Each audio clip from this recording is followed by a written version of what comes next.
আজকে আমি যে ইনফরমেশনটা দেবো, আমি বলছিলাম যে আমি কয়েকজনের আপনার ফাইল প্রসেসিং এর কাজ করতেছিলাম। তো কয়েকজনের আজকে কিন্তু তারা অ্যাপয়েন্টমেন্ট পেয়ে গেছে অলরেডি যাদের লোসার ইস্যু করা ছিল। তো তারা তাদের অ্যাপয়েন্টমেন্ট আমি আজকে দিয়ে দিলাম। তাদের কনফার্ম করলাম যে তারা অ্যাপয়েন্টমেন্ট পেয়েছে।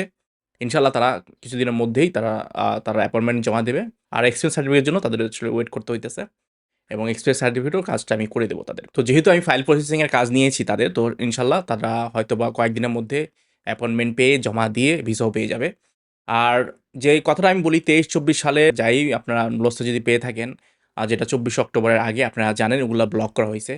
যারা এই আনব্লকের মেসেজগুলা পেয়েছেন, আমি আগেও ভিডিওতে বলছি সেটা রিইস্যুর মাধ্যমেই আনব্লকটা আর রিইস্যু সেম থিং।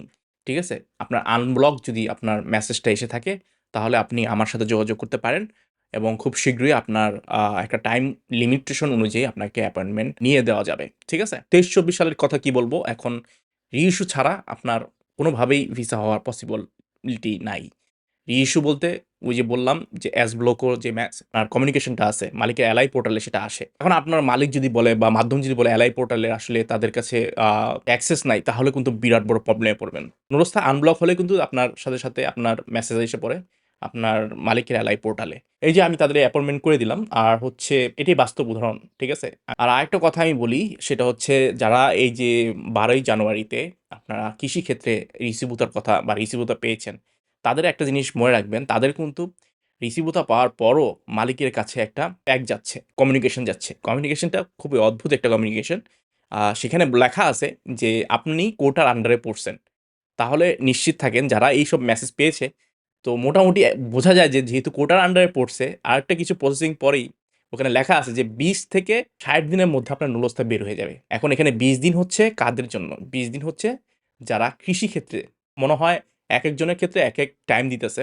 বাট আমি যেটা দেখলাম একজনের ক্ষেত্রে ২০ দিনে তাকে টাইম দেওয়া হয়েছে। ২০ দিনের মধ্যে তাদের রেজাল্ট জানিয়ে দেওয়া হবে। মানে নুলস্থা পেয়ে যেতে পারে, অনুমোদন করে দিতে পারে। আর সেক্ষেত্রে এখন যারা স্পন্সর দিবেন সেটা ৬০ দিন পর্যন্ত সময় লাগতে পারে। মানে ২ মাস। ঠিক আছে?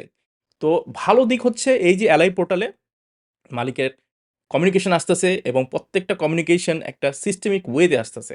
এটা খুবই দেখে ভালো লাগলো যে হ্যাঁ, তিনি যে মালিকের কথা বলতেছি আমি, তিনি ১৩ তারিখে তার রিসিভুতা পায়।